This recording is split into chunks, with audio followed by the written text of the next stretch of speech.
Selamat dari gempa magnitudo 7,7 Flores, Yohanis Riba harus berjuang melawan luka parah. Pria berusia 75 tahun ini harus kehilangan rumahnya, setelah kedua kakinya tertimpa reruntuhan saat berusaha menyelamatkan diri. Kondisinya membutuhkan penanganan lebih lanjut, sementara akses kesehatan di Pulau Palue cukup terbatas. Harapan pun datang lewat evakuasi udara. Yohanis dijemput menggunakan helikopter Polri dari Pulau Palue menuju Maumere untuk mendapatkan perawatan intensif di RSUD TC Hillers.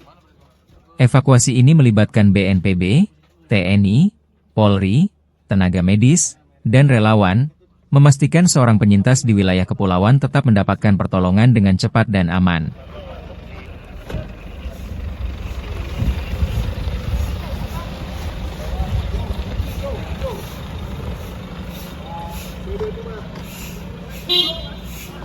Presiden Prabowo Subianto menegaskan, pemerintah memperkuat penanganan karhutla di Kalimantan dengan menambah helikopter, peralatan pemadam, hingga mesin bor air untuk menekan penyebaran titik api.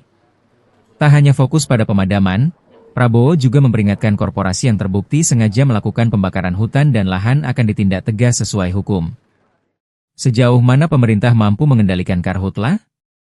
Saya datang untuk melihat keadaan setempat yang nyata. Nah, sekarang saya minta siapa yang bisa kasih saya presentasi tentang situasi. Kami laporkan tentang situasi terkini, pantauan hotspot yang selama 24 jam berdasarkan satelit, terdeteksi ada 198 hotspot dengan tingkat kepercayaan tinggi. Ini artinya dengan tingkat kepercayaan tinggi ada titik api dan asap yang terjadi di wilayah Kalimantan Barat. Kemudian tingkat kepercayaan menengah itu ada 3.100 dan 406 dengan tingkat kepercayaan rendah. 3.100 ini itu berupa kepulan asap. Kami laporkan bahwa titik hotspot ini didominasi di wilayah Kabupaten Ketapang, kemudian Kabupaten Kuburaya, dan Kabupaten Kayong Utara. Di wilayah sektor selatan, kemudian di wilayah timur juga Kabupaten Sanggau, Sintang, dan Sambas.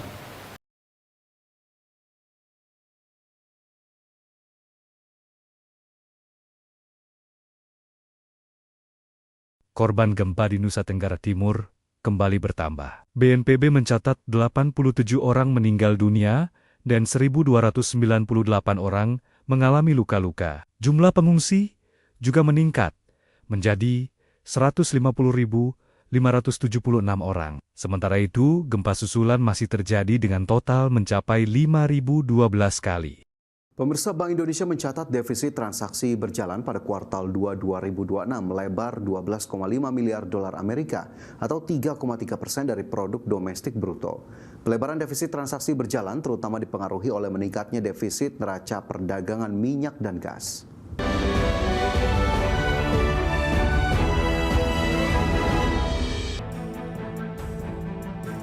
Bank Indonesia mencatat defisit transaksi berjalan Indonesia melebar pada kuartal 2 2026. Defisit tercatat sebesar 12,5 miliar dolar Amerika Serikat atau 3,3% dari produk domestik bruto, atau meningkat dibandingkan kuartal sebelumnya yang mencapai 3,6 miliar dolar Amerika Serikat atau 1% dari PDB. Kepala Departemen Komunikasi BI Ramdan Reni Prakoso mengatakan pelebaran defisit transaksi berjalan terutama dipengaruhi oleh meningkatnya defisit neraca perdagangan minyak dan gas. Kondisi tersebut terjadi seiring meningkatnya impor minyak di tengah kenaikan harga minyak dunia. Selain itu, surplus neraca perdagangan non-migas juga tercatat lebih rendah. Penurunan surplus tersebut dipengaruhi oleh peningkatan impor non-migas untuk memenuhi kebutuhan kegiatan ekonomi domestik yang masih tinggi. Tim Liputan IDX Channel. Pemirsa, Indonesia dan Jerman terus memperkuat hubungan ekonomi melalui pengembangan kerjasama di sejumlah sektor strategis. Menko Perekonomian menjelaskan upaya memperkuat investasi dari Jerman didorong mulai dari investasi energi terbarukan, semikonduktor, hingga pendidikan vokasi. Dalam pertemuan tertutup antara delegasi pemerintah Jerman dengan Menko Perekonomian Erlangga Hartarto Indonesia mendorong sejumlah proyek potensial di sektor energi terbarukan serta penguatan rantai nilai industri semikonduktor untuk menjadi tujuan investasi Jerman ke depannya. Selain itu, kerjasama pendidikan vokasi turut menjadi perhatian dikarenakan Jerman dinilai memiliki keunggulan dalam pengembangan pendidikan berbasis keterampilan. Seperti diketahui, Jerman merupakan salah satu mitra penting Indonesia dan telah banyak berkontribusi dalam pertumbuhan ekonomi dengan lebih dari 250 perusahaan asal Jerman telah menjalankan bisnis serta beroperasi di Indonesia dengan total investasi kumulatif sepanjang 2021 hingga 2026 mencapai 1,23 miliar dolar Amerika. Hampir 4 billion US dollar, dan tadi disampaikan kepada Menteri Commerce bahwa kita akan ada rapat untuk terus bagaimana kita bisa meningkatkan proyek-proyek green energy ini untuk bisa mendapatkan akses pembiayaan termasuk juga dari KfW. Dan kalau kita ketahui bahwa Jerman mempunyai keunggulan di bidang riset terapan, precision manufacturing, standar industri, dan inilah yang kita ingin kerjasamakan dalam pertemuan-pertemuan berikutnya.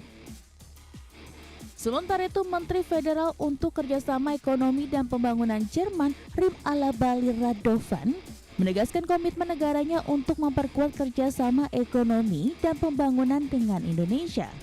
Menurutnya, pelaku usaha Jerman memiliki peluang besar untuk berkontribusi dalam pembangunan berkelanjutan di Indonesia.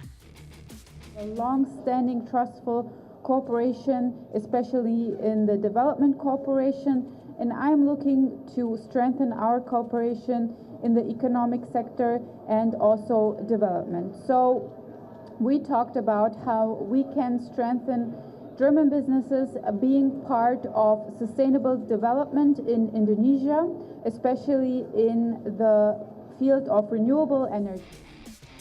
Selain investasi, kedua pihak juga membahas perkembangan Indonesia-European Union Comprehensive Economy Partnership Agreement yang diharapkan dapat ditandatangani pada tahun ini. Airlangga menambahkan keunggulan Jerman dalam riset terapan precision manufacturing dan standar industri menjadi bidang yang akan terus dikembangkan dalam kerjasama kedua negara. Dari Jakarta, Raharjo Patmo, IDX Channel. Selanjutnya, pemirsa, Menteri Energi dan Sumber Daya Mineral Bahlil Lahadalia mendorong semua pemangku kepentingan untuk mempercepat pembangunan pembangkit panas bumi atau PLTP, di mana potensi energi berbasis panas bumi atau geothermal di Indonesia cukup besar. Menurut Bahlil, Indonesia memiliki potensi panas bumi sekitar 23,2 gigawatt, namun baru 11,6% yang telah menjadi kapasitas terpasang.